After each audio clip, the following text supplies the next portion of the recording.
Aqui com a gente, superintendente do PROCON em Alagoas, Rodrigo Cunha. Rodrigo, bom dia. Dia, Rodrigo, as escolas devem reajustar as mensalidades baseadas em quê? Na inflação? Bem, Gilvão, o estimado é justamente a inflação. Então, que deve estar em torno de 6% a 8% ao ano. Mas o que acontece? Uma escola pode aumentar 10%, 12%? Sim, é possível. Desde que seja dado acesso ao pai e se justifique esses custos. Então, se uma escola tinha ventilador, passou a ter ar-condicionado, já se houve uma melhoria, a quadra não era coberta, passou a ser coberta, já se tem outro tipo de melhoria.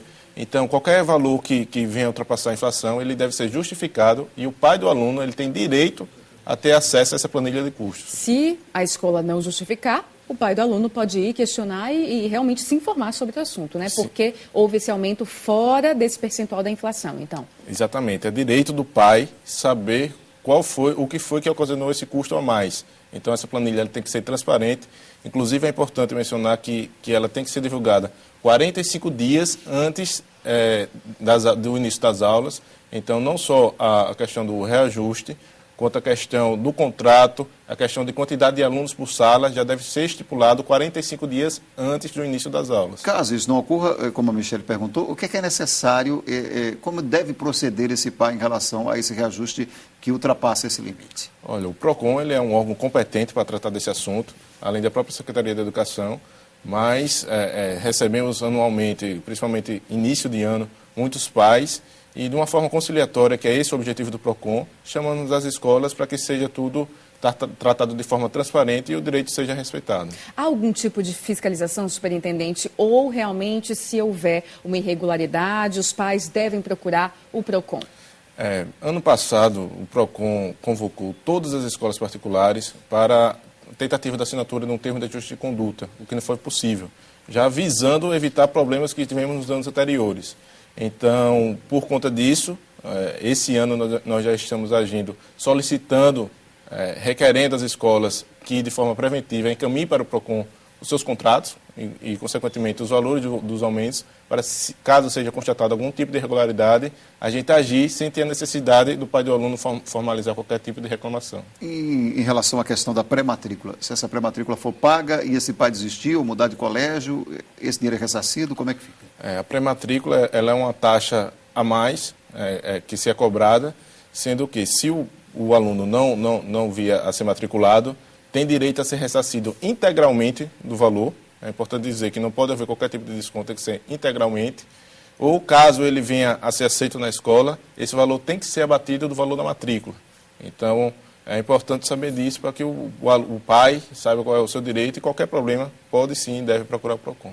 A questão das cantinas escolares, superintendente, algumas cobram uma taxa extra já por ter ali uma lanchonete ou cantina para os estudantes, né, para vender os alimentos. Isso é regular? Está previsto em lei ou não? Isso pode ser caracterizado uma venda casada, certo? A atividade da escola não é vender alimentos. Então, isso a gente vê principalmente em escolinhas, em que se cobra essa taxa, todos os alunos têm que pagar e não se admite levar um alimento de casa. Isso é ilegal, sim. O que pode ser feito é o seguinte, estipular um cardápio e esse cardápio ser respeitado pelo aluno. E aí, sim, se não levar, ter algum outro tipo de saída. Mas o que não pode é condicionar a matrícula daquele aluno a pagamento de uma taxa mensal da cantina. Agora, em relação aos produtos de material escolar, em que o pai deve ficar atento nessa relação de material escolar? Bem, o pai deve ficar atento à situação que, de forma alguma, lhe pode ser exigido qualquer tipo de material que não seja para uso pedagógico e individual do aluno.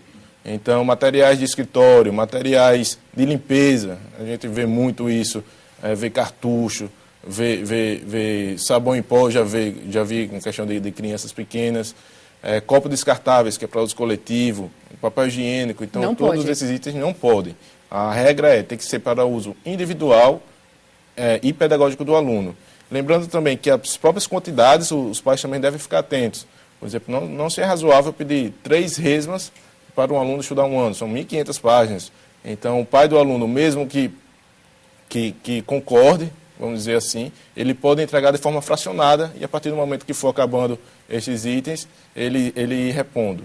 E caso o ano termine e os materiais não terminem, o pai tem o direito a exigir de volta aquilo que lhe foi entregue. E pode-se pedir material durante o ano letivo, caso seja necessário, a escola pode fazê-lo?